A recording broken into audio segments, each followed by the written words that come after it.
Então hoje nós vamos iniciar o capítulo Mediunidade e Fenômeno, né? Que é um capítulo assim meio denso, assim, com muitas informações, e vamos ver se hoje a gente consegue abordar ele todo. Mas ele tem assim uma particularidade de ter muitas partes significativas para que a gente intensifique algumas abordagens. Vamos agora para a introdução, que está no Evangelho comentado por Emmanuel, Lucas, capítulo 11, versículo 1.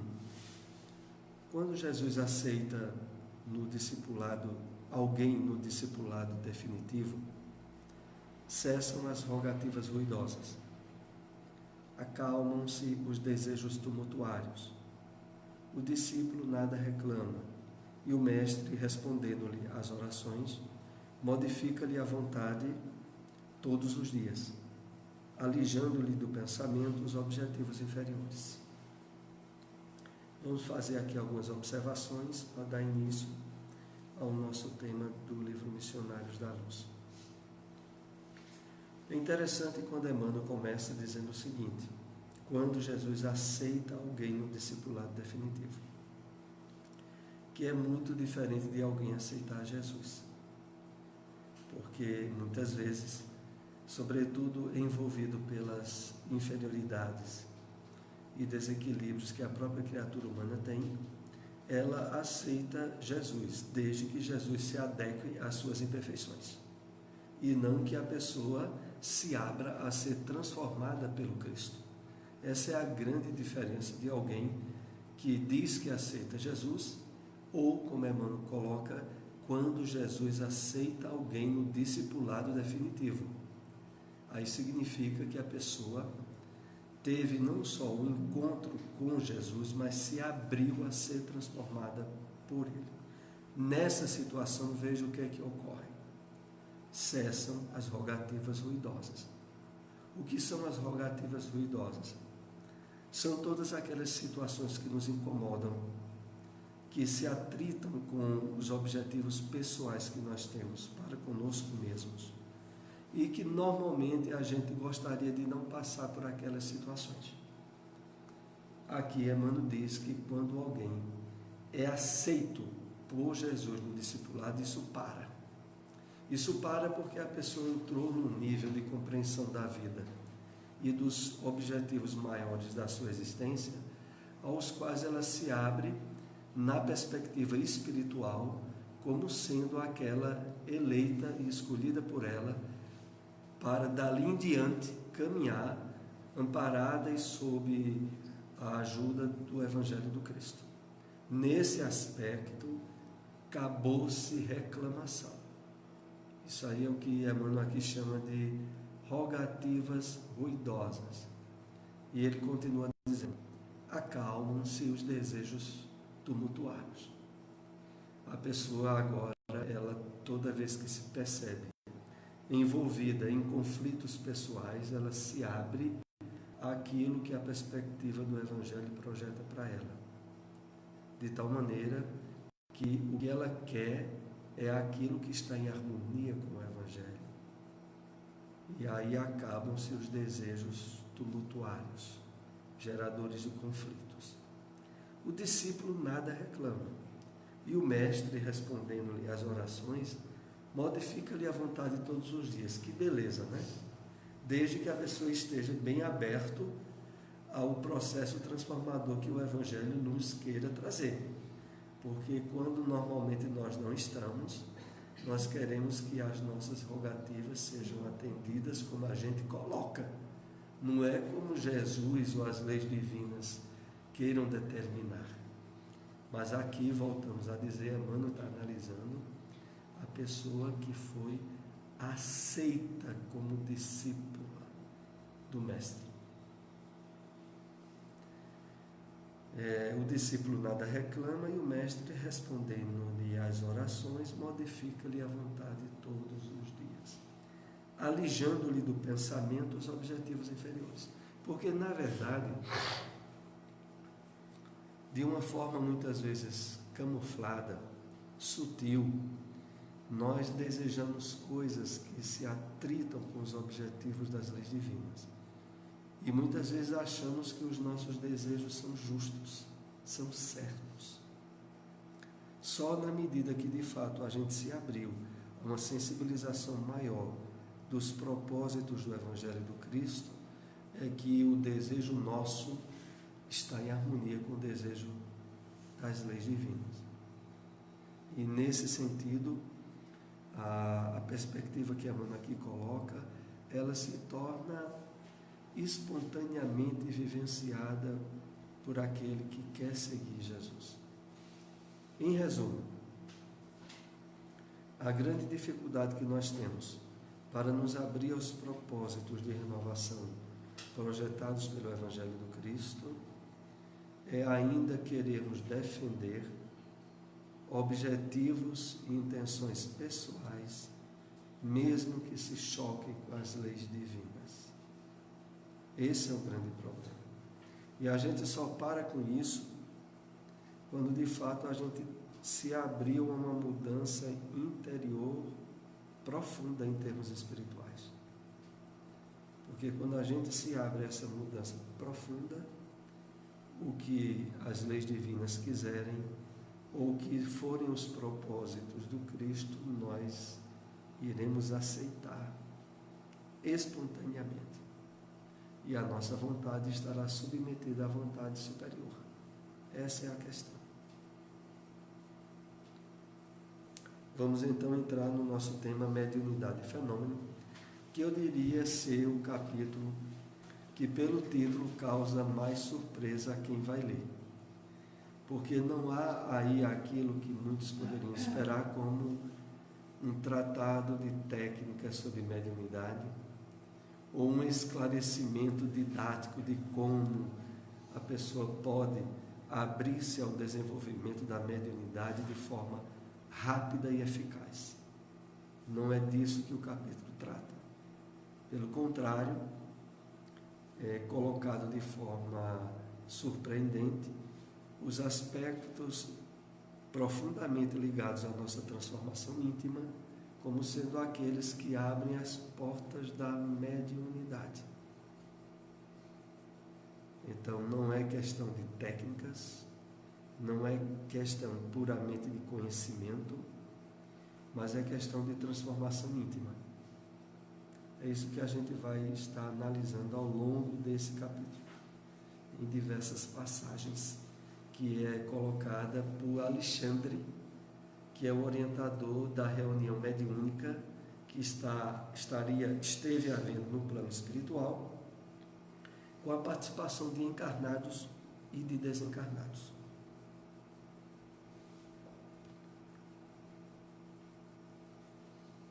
Era considerável o número de amigos encarnados, provisoriamente libertos do corpo físico, através do sono, que se congregavam no vasto salão.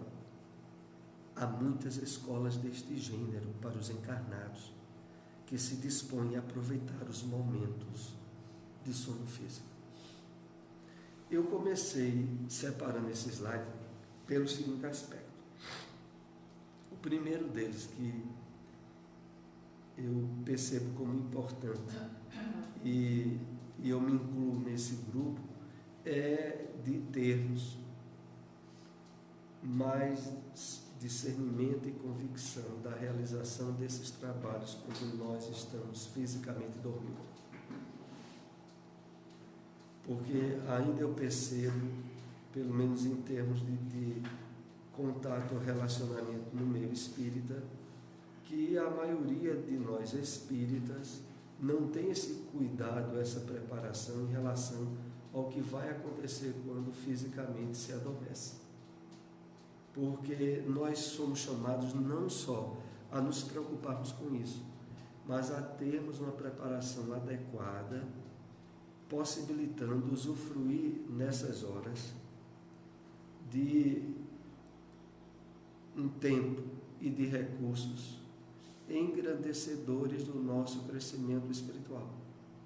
Mas para que isso aconteça, como nós vemos nessas lições desde a lição anterior, é necessário que o nosso dia seja, que o momento de nós nos prepararmos para isso não seja só os momentos que antecedem a hora do repouso físico, mas seja o resultado de como o nosso dia encaminhou-se. Porque é de acordo com as nossas preferências pessoais, é de acordo com aquilo que nutriu o nosso pensamento ao longo do dia, que ao aproximar-se à noite, usando o recurso da prece, de uma meditação, a gente de fato estará preparado a exercer atividades, participar de grupos de estudos, a ter nas horas do repouso físicos, horas inclusive de vivência da caridade espiritual. Então aqui é destacado no livro que era um número grande, naquela reunião tinha um número grande de encarnados. É especificado inclusive que havia mais de 100. No capítulo aí é citado que havia mais de 100 encarnados na reunião, onde havia também a presença de espíritos desencarnados. E esse outro aspecto que é colocado por Alexandre, de que há muitas escolas desse gênero para os encarnados. Mas em que situação? Que se dispõe a aproveitar os momentos do sono físico. Porque é necessário que, em termos de intenção, a pessoa esteja aberta a esses propósitos. Porque senão, fechando esse raciocínio, quando a gente vai dormir, a gente vai para os lugares e para as companhias que nos prendem os interesses da alma e que muitas vezes podem se conflitar, inclusive, com os interesses espirituais nossos.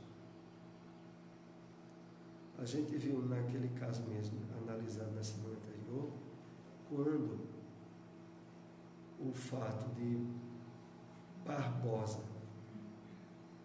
aliás, Vieira, ter comentado mal a vida de Barbosa, que estava desencarnado, resultou em um atrapalho geral na noite na qual ele iria participar da reunião de estudos.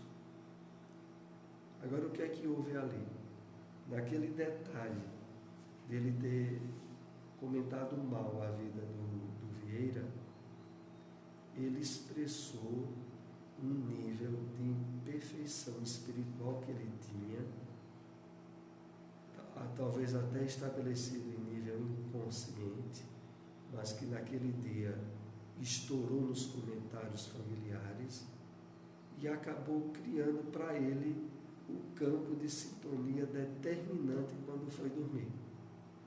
Isso quer dizer que muitas vezes no nosso dia pode um detalhe de desequilíbrio estragar a noite. Simplesmente isso. A gente pode ter todo um roteiro onde a gente estava, em termos mentais, emocionais, num direcionamento, aí um atrito, um desequilíbrio emocional, e aquilo ali ser o determinante quando a gente for dormir. E aí estragar as possibilidades de trabalho espiritual que a gente ia ter naquela noite. É essa a questão. Reúnem-se aqui muitos irmãos que pretendem desenvolver as percepções mediúnicas. Entretanto, aguardam simples expressões fenomênicas, supondo, erroneamente, que as forças espirituais permanecem circunscritas a puro mecanismo de forças cegas e fatais, sem qualquer ascendente de preparação, disciplina e construtividade. Olha, a questão aí que pode até nos parecer absurda, mas quer dizer que esses irmãos que estavam lá, desdobrados em sono, eram pessoas interessadas na mediunidade, só que pensavam na atividade mediúnica apenas em termos mecânicos, os quais eles esperavam se desenvolvessem subitamente neles sem qualquer trabalho preparatório. Era assim que eles estavam. E a gente não se surpreenda que mesmo no movimento espírita atual, vai ter muitas pessoas que, se aproximando tendo contato com a doutrina espírita, pensam na possibilidade de serem médiuns, sem para isso fazerem qualquer esforço preparatório. Querem logo ir para uma reunião mediúnica, querem saber o que é que acontece lá dentro e pensam que podem ser médiuns potenciais. E possivelmente encontraram a doutrina espírita com isso já bem definido, sem que para tanto exijam qualquer esforço de adaptação ou de superação em termos morais ou espirituais para os habilitar ao trabalho mediúnico. Aliás, há uma percepção muito errada e deduzida quase que como sofisma, porque é o seguinte: a mediunidade ostensiva, como fenômeno, ela não depende de aspectos morais, mas como fenômeno, como interação de trabalho e de boa companhia espiritual. Aí tem tudo a ver com a moral. Aí tem gente que, tendo feito uma leitura talvez até rápida, até do próprio livro dos médiuns, que no livro dos médiuns, em certa parte, é tratada a mediunidade ostensiva como sendo uma faculdade orgânica.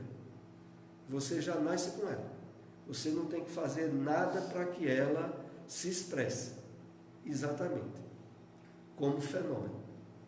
Mas como companhia e trabalho espiritual edificante, a história muda completamente. E aí as pessoas acham que já que a faculdade é orgânica, então não precisa haver um trabalho de espiritualização, de moralidade, não. Aí é que está o grande engano.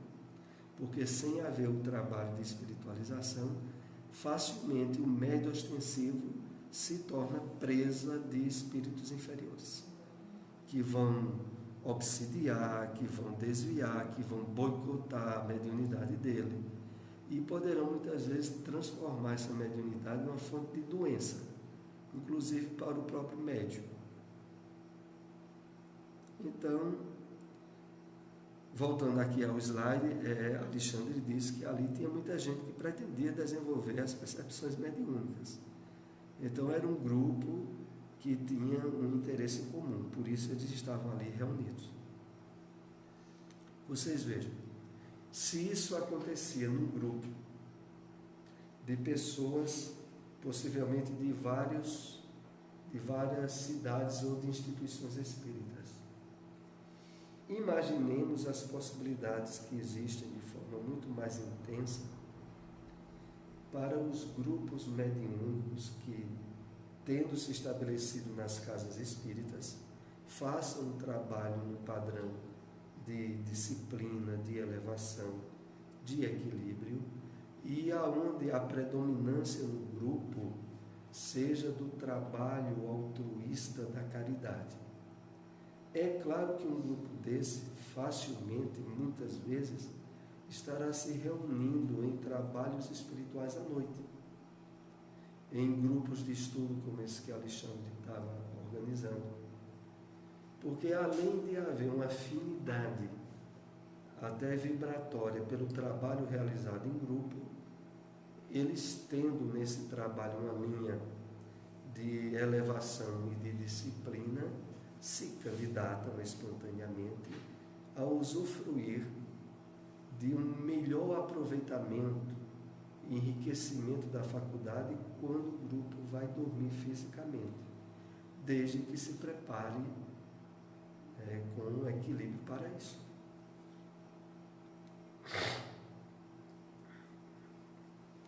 No final aqui diz: supondo erroneamente que as forças espirituais permanecem circunscritas a puro mecanismo de forças cegas e fatais, sem qualquer ascendente de preparação, de disciplina e construtividade. É claro que isso era um grande engano. Vamos continuar. Requerem a clarividência, a clareaudiência, o serviço completo de intercâmbio com os planos mais elevados. No entanto, terão aprendido a ver, a ouvir e, sobretudo, a servir na esfera de trabalho cotidiano? É a reflexão que Alexandre convida-nos todos a fazer. Vamos aqui analisar parte por parte o que é colocado. Foi destacado aí a clarividência, a clareaudiência, inclusive por serem faculdades mediúnicas raras. São poucos os médios clarividentes ou clareaudientes, que é diferente de mediunidade de vidência ou de mediunidade de audiência. Porque a clarividência é colocada como uma faculdade anímica, não é uma faculdade mediúnica exatamente, é uma faculdade do próprio espírito, de desdobrar-se e de projetar as possibilidades visuais em um ambiente longe daquele em que fisicamente está, podendo inclusive perceber fatos que vão ocorrer no futuro. Em relação a isso, né, um relato na biografia de Ivone do Amaral Pereira, quando esteve para findar a Segunda Guerra Mundial, e ela teve uma clarividência dessa de ver, ela se desdobrou e viu lá no país, que eu esqueço qual país, onde estava sendo assinado em termos diplomáticos o fim da guerra. E ela teve essa clarividência, que é uma faculdade rara. A clareaudiência diz respeito a ouvir fatos, acontecimentos fora do ambiente físico onde a pessoa se encontra, e essa audição também poder ser relacionada a algum fato futuro que estaria por acontecer. É uma faculdade delicada porque, sobretudo, abrange, inclusive, as questões de fatalidade e livre-arbítrio. Porque nem sempre algo que vai acontecer terá que acontecer exatamente como o médium viu para o futuro. Porque as questões das interferências do livre-arbítrio, elas sempre existem. Sobretudo se for relacionada a situações onde haja a possibilidade de interferência de várias pessoas.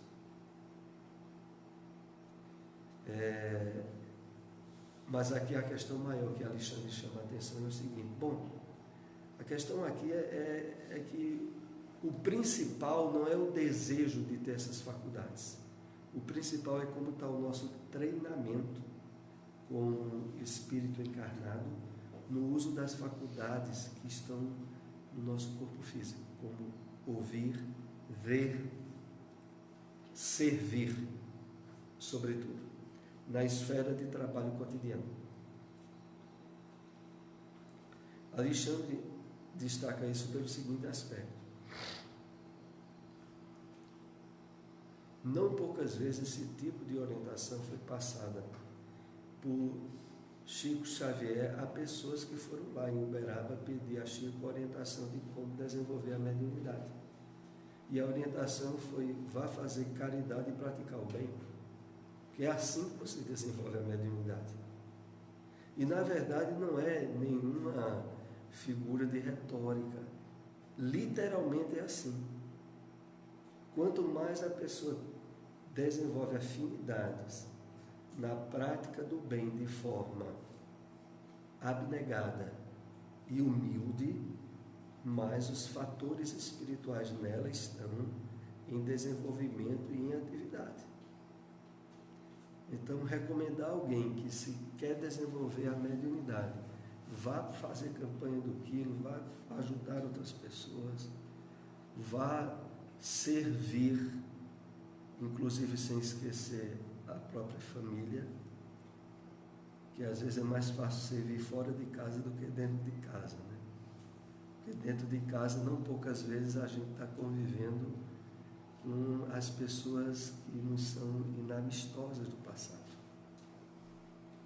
Mas, em resumo, a questão toda é que a gente tem que educar a visão para ver com os olhos do bem, né? Ao perceber situações de desequilíbrio, abrir-se ao campo de procurar no desequilíbrio lições ou lados que a maioria não estão vendo, mas a gente está trabalhando a visão do bem, assim como a audição e também a possibilidade no dia a dia de ajudar espontaneamente alguém, porque ali nós também estaremos de fato trabalhando o desenvolvimento da sensibilidade mediúnica,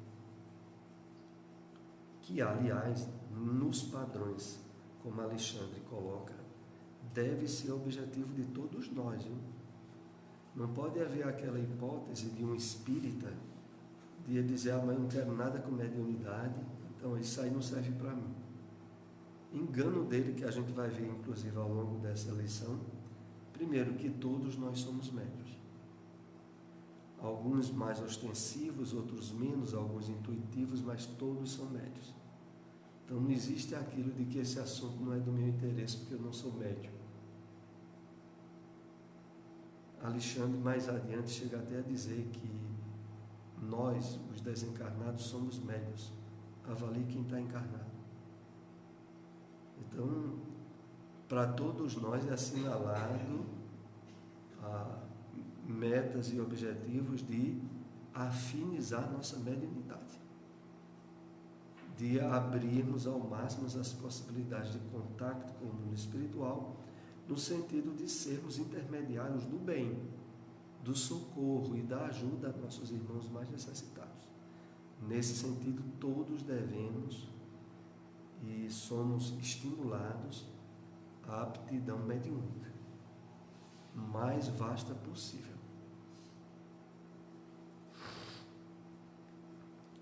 Urge, porém, estimar o trabalho antes do repouso, aceitar o dever sem exigências, desenvolver as tarefas aparentemente pequeninas antes de vos inquietardes pelas grandes obras e colocar os desígnios do Senhor acima de todas as preocupações individuais. Então há uma série aqui de pré-requisitos que Alexandre vai começar a alinhar a respeito de como, de fato, nos habilitarmos ao desenvolvimento da mediunidade. Então, estimar o trabalho antes do repouso, aceitar o dever sem exigências, desenvolver tarefas aparentemente pequeninas. É não chegar, como às vezes ocorre na casa espírita, querendo logo ocupar posições de destaque, de direção ou outras, sem que a pessoa tenha tido a experiência em atividades mais humildes e que, sem dúvida nenhuma, habilitam a sensibilidade mediúnica muito mais. Antes de vos inquietardes pelas grandes obras e colocar os desígnios do Senhor acima de todas as preocupações individuais. Esse último ponto aí é que seria um dos mais delicados, porque realmente na atividade mediúnica, quando mais adiante ela é vinculada à tarefa numa casa espírita, vai exigir abnegação, renúncia ao trabalho mediúnico, que muitas vezes poderá se conflitar com interesses pessoais, com uma série de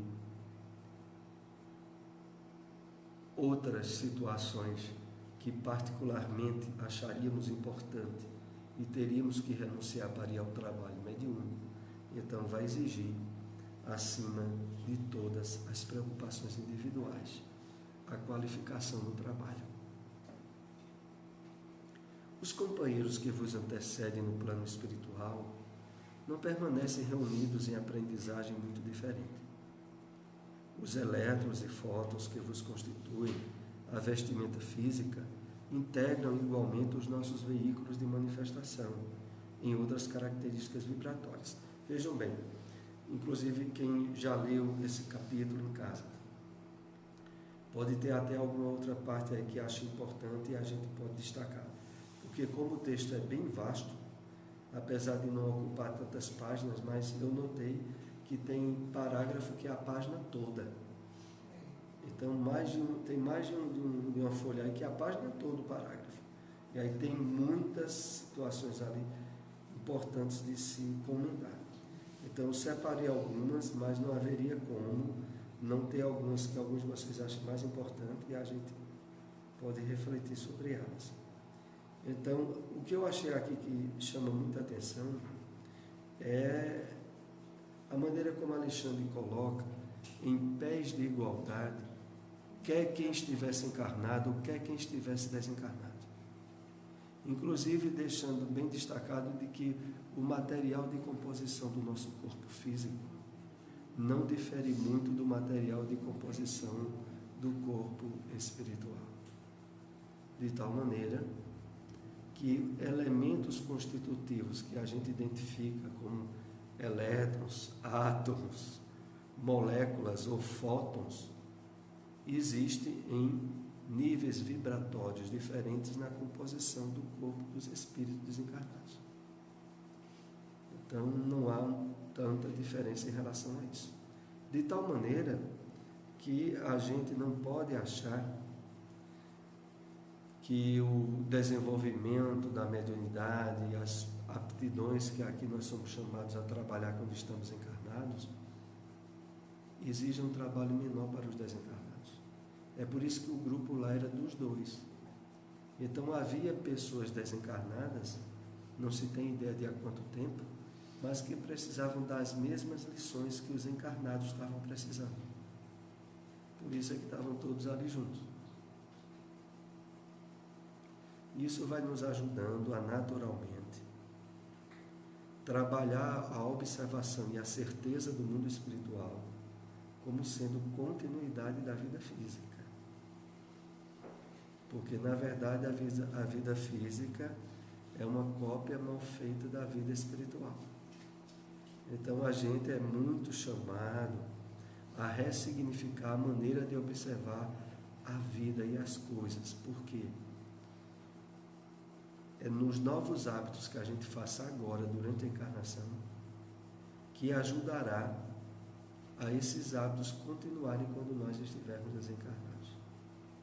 Se agora, mesmo encarnado, a gente começa a interagir com as pessoas, a ter atitudes, decisões, atividades de cunho espiritual, a gente está fazendo um treinamento prévio das atividades que vai estar desenvolvendo desencarnado. E vai estar se habilitando antecipadamente de uma forma muito positiva a isso.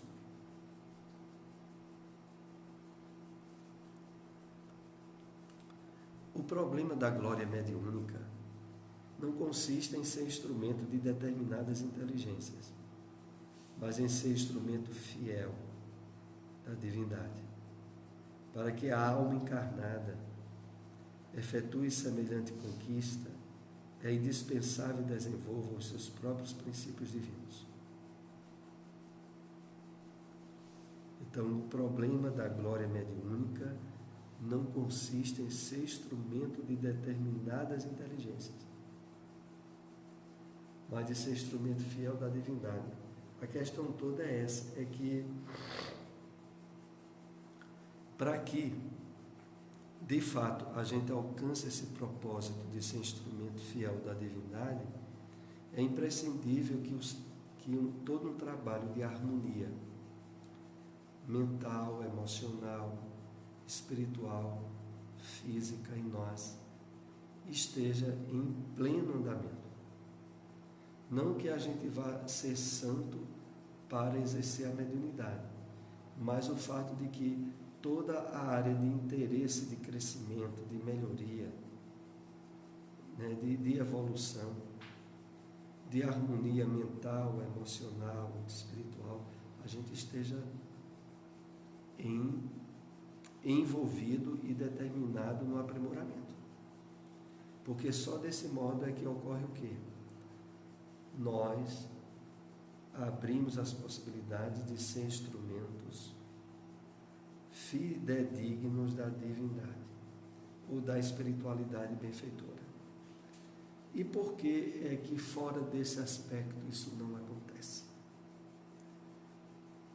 Exatamente, se a gente não tiver engajado no trabalho de harmonização mental, emocional e espiritual, mesmo que tenha um espírito do bem, numa reunião mediúnica, querendo nos transmitir uma mensagem elevada, a intenção desse espírito vai estar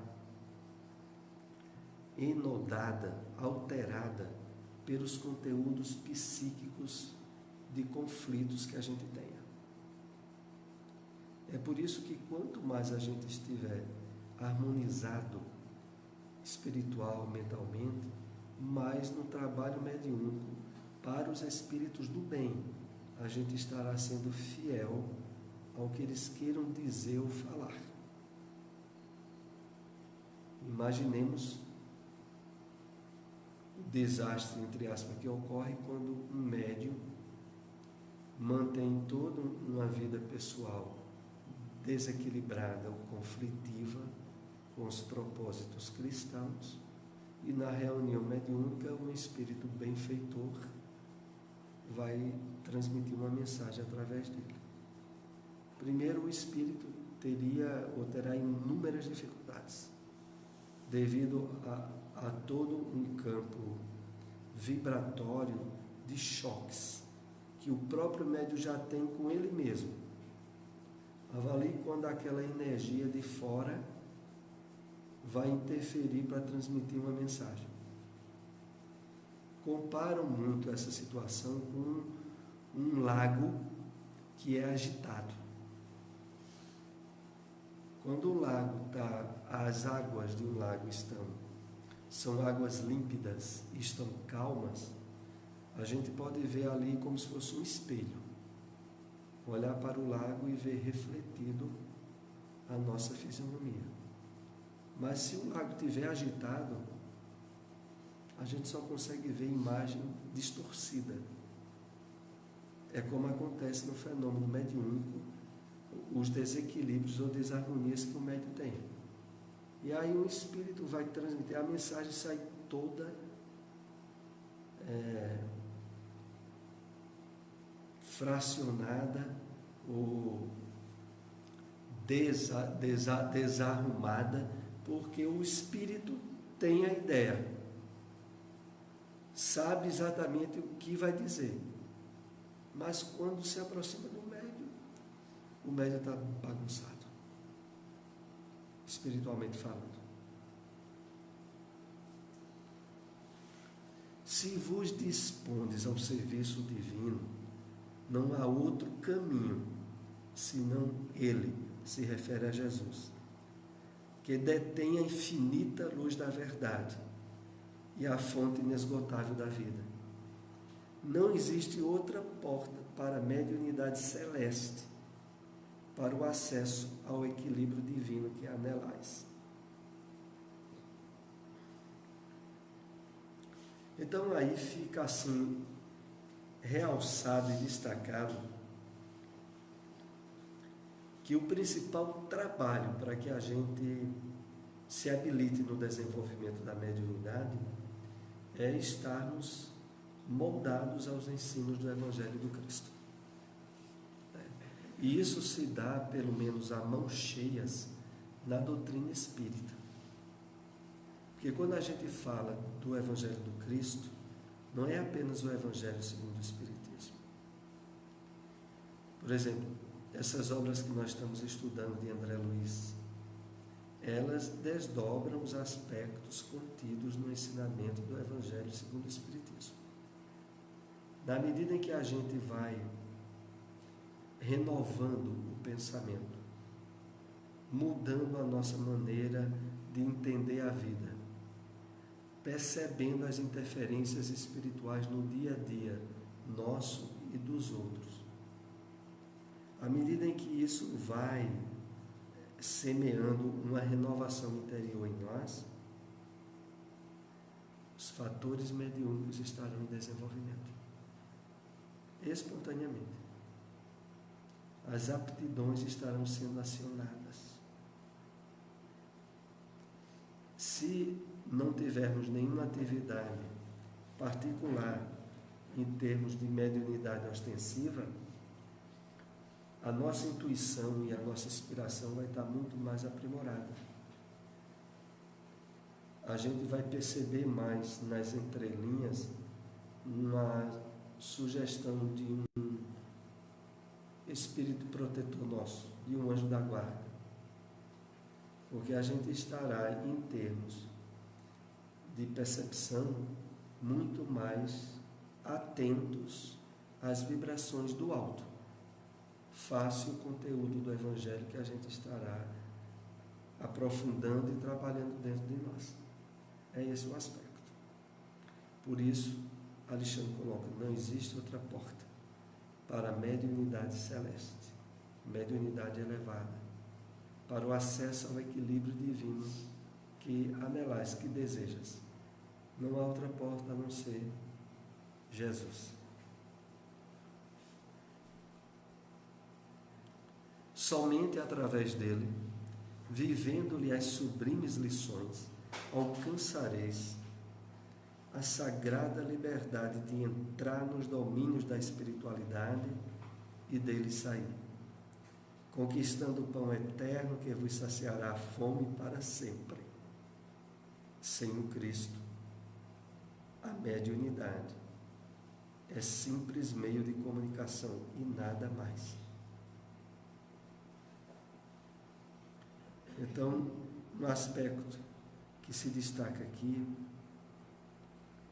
é de que no próprio trabalho mediúnico, para que a pessoa tenha segurança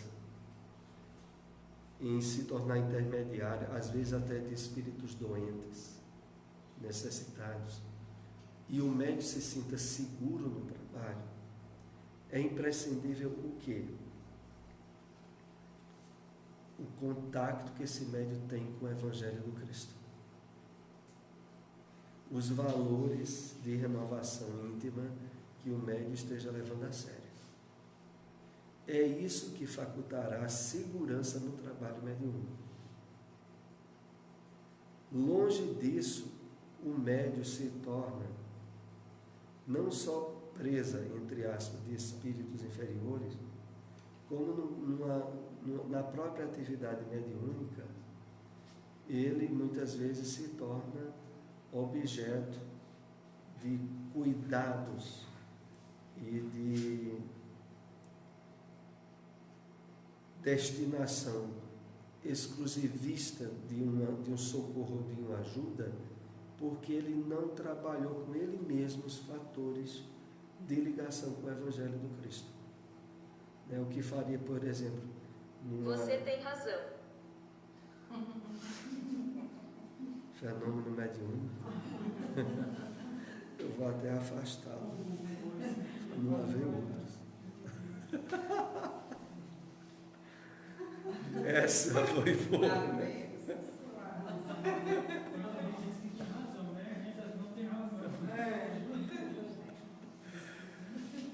Vai falar sobre mediunidade, começa a aparecer coisa, né? Começa a aparecer coisas. Então, vejam só, deixa eu ver se eu volto ao raciocínio.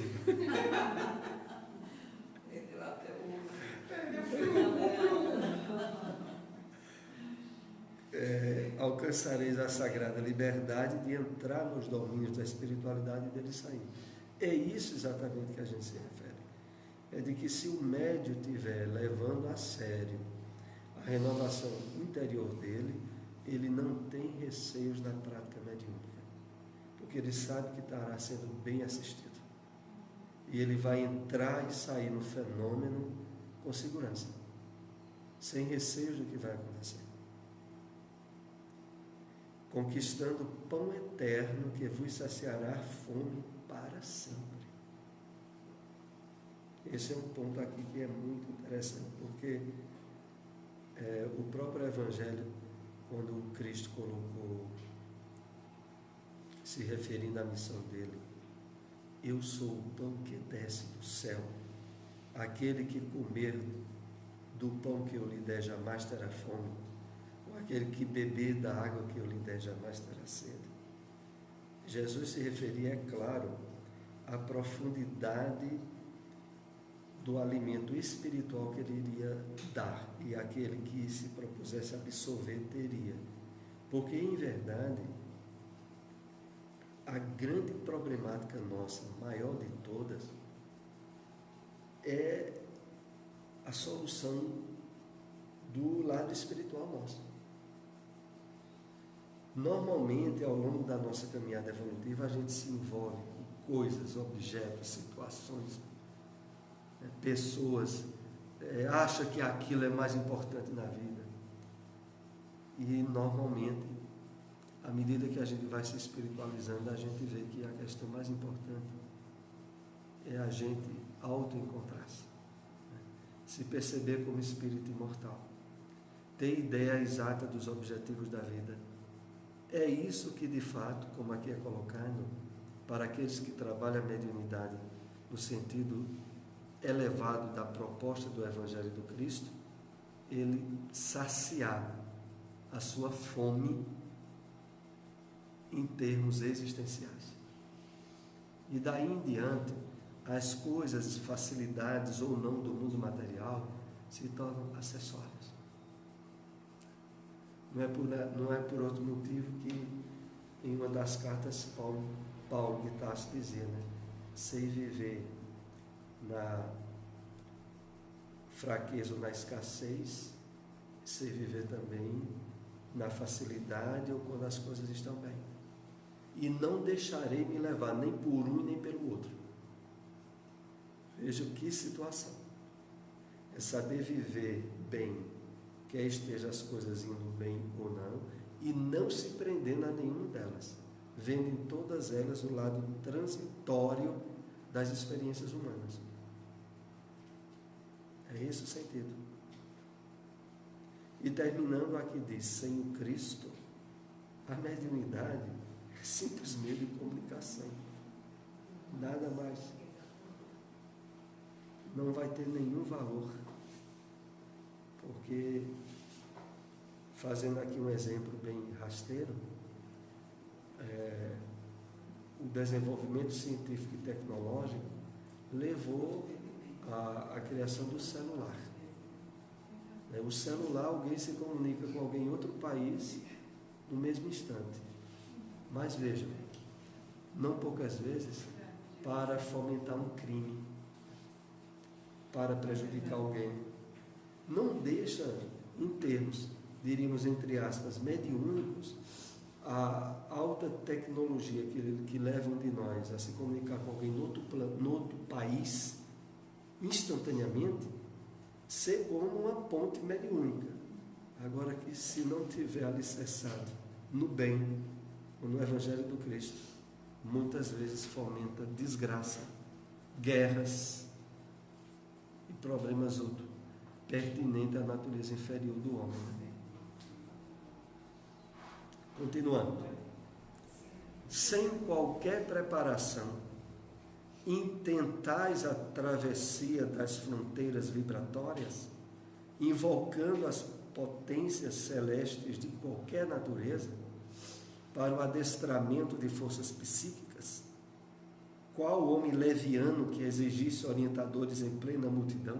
Vocês imaginem que nessa reunião que estava havendo entre encarnados e desencarnados, nessa parte aí foi como se Alexandre estivesse passando uma lição de moral bem forte, viu? Vejam a linguagem que ele usa. O que é que vocês estão pensando? Vocês querem exercer a prática mediúnica sem preparação alguma? Aí ele diz: intentas a travessia das fronteiras vibratórias, invocando as potências invisíveis, qual o homem leviano que exigisse orientadores em plena multidão. Inclusive aqui, quando ele faz essa comparação, a frase continua, mas eu parei aí, ele quer em síntese dizer o seguinte: olha, só podes desejar atividade na área do intercâmbio mediúnico se estiveres bem preparado. E o bem preparado é envolvido pelo conteúdo do Evangelho do Cristo, aberto a um processo de renovação interior, para aí sim você está habilitando-se a trabalhar no intercâmbio mediúnico. Se não for desse modo, e aí ele faz uma comparação bem rasteira, é como se tu quisesse, no meio de uma multidão, pedir conselho e orientação a qualquer pessoa que esteja passando por ali. Ou seja, o resultado pode ser uma tragédia. Que é o que as pessoas, ao se aproximarem do Espiritismo sem ter um conhecimento básico, querem ao desejar envolver-se em atividades mediúnicas precipitadamente. Tem que ser também bem orientada, né, Soares? Porque eu vi bem recentemente uma pessoa dizer que geralmente em alguns centros, quando chega uma pessoa que diz ter mediunidade, as pessoas que talvez pensam que sabem, que você precisa desenvolver sua mediunidade. Aí é que vem o desequilíbrio, porque não há estudo, aí é que o desequilíbrio se instala. Infelizmente, né? Ocorre, vez ou outra, mesmo em instituições espíritas, o que, em síntese, o que poderia caracterizar isso é desenvolver o desequilíbrio. Que a pessoa chega com a sensibilidade mediúnica, sem o conhecimento do Evangelho e muito menos a vivência.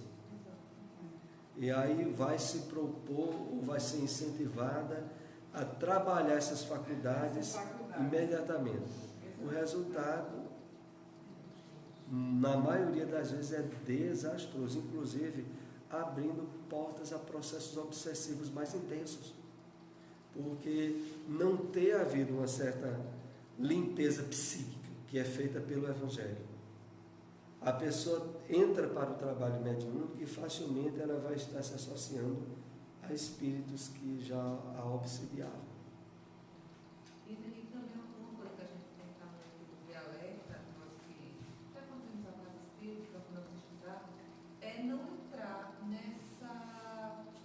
nessa linha de que toda pessoa que tem mediunidade, tudo que acontece com ela é mediunidade. Um exemplo disso, e às vezes a gente é procurado até por isso. A semana passada a gente recebeu uma comunicação dizendo que a pessoa que é médium, que já foi comprovado que é médium, estava passando muito mal, precisava vir para o centro. E a primeira pergunta é: ela está sentindo o quê? Procure um médico. Então, quer dizer, tudo que acontece é mediunidade, tudo que acontece é força dos espíritos, é influenciação, e ainda que fosse, para não achar, olha, eu tenho mediunidade, minha filha está muito bem, olha, leve para o centro. Ela precisa desenvolver o que ele está dizendo, para não achar que a mediunidade é simplesmente um processo de fenômenos. Não é verdade? Então, e muitas vezes há certos processos obsessivos, densos, e que exigem o tratamento, a evangelização, concomitante a um tratamento psiquiátrico e de remédio. Né? Tem um caso que eu me lembro aqui, pelo menos esporadicamente, contado por Divaldo Pereira Franco, que em certa oportunidade um dos filhos adotivos dele, quando ele ia sair para uma viagem, Divaldo ia para uma viagem em outro país, e de manhãzinha cedo esse filho adotivo dele chegou lá e disse: tio, eu tive um pesadelo horrível. E foi contar a ele o pesadelo. E naquele momento, Divaldo notou que era um processo grave de obsessão e que abria portas para a instalação de um processo depressivo. E Divaldo tinha a viagem, e aí a recomendação que Divaldo deixou para ele e para outros que iriam poder ajudar o rapaz, era que primeiro ele tinha que ser levado ao psiquiatra para ver a necessidade de entrar com a medicação. Essa história que Divaldo conta em detalhes se desdobra depois, porque quando Divaldo volta da viagem, era um processo obsessivo grave, no qual o espírito é tratado durante a reunião mediúnica pela própria mediunidade de Divaldo, e mais adiante esse rapaz ele fica curado, mas ele precisou ser internado na época, porque o problema de natureza depressiva veio instalado de tal forma que incentivava ele ao suicídio. E aí ele teve que ser internado. Tem até uma parte curiosa, engraçada no final dessa história, que eu lembro agora, que Divaldo, quando volta, vai visitar ele estava internado. Isso foi, já faz bastante anos, era na época em que havia os hospitais psiquiátricos, havia as internações de pessoas com problemas psiquiátricos com certa regularidade, havia internação. Divaldo vai no hospital que ele estava internado, com psiquiatra, e tomando remédio lá. Só que quando Divaldo foi, já tinha havido tratamento dos espíritos que obsidiavam ele no centro espírita. E Divaldo sabia que ele estava agora em processo de melhora certa. E quando volta, pede alta, e o psiquiatra não quer dar alta a ele, não. O psiquiatra diz, não dou alta não. Ele não tem condições, não, mas eu assino o documento aí, ele vai. E aí o psiquiatra diz, leve, mas ele vai piorar. Você vai levar, mas ele vai piorar e eu não me responsabilizo não, viu? Ele vai dizer, pode me dar. Depois eu volto aqui quando ele estiver formado. Eu sei que Divaldo disse ao médico lá, o psiquiatra disse, olha, se esse rapaz ficar bom e acontecer isso, pode vir aqui que eu rasgo o meu diploma. E Divaldo escreveu, mas disse, não precisa rasgar o diploma não, porque o rapaz ficou bom. Mas ficou bom, teve esse tratamento concomitante. O tratamento com remédio e o tratamento espiritual. Então, muitas vezes há processo obsessivo de tal intensidade que desequilibra os hormônios. A pessoa vai ter que entrar com tratamento medicamentoso associado a passes, a reunião pública, a haver realmente o desejo de uma mudança íntima para aí se completar o tratamento. A hora é chegada, a gente vai concluir essa lição ainda no próximo encontro, que ainda ficou vários slides para a gente refletir. E realmente, assim como é dentro dessa questão da mediunidade, sempre é importante a gente aumentar os comentários. Vamos para a prece, né? Encerramos até 9 horas e continuaremos. Vocês que estão lendo o capítulo, poderiam até alguma parte que achem mais importante que a gente não abordou, mandar até pelo WhatsApp, né? Porque aí eu poderia, antes de preparar os slides, incluir alguns slides que poderiam não ter sido o que eu tenha escolhido. Eu sei que boa parte vai ser os que eu já escolhi. Não é nenhum fenômeno mediúnico. É uma questão de sintonia.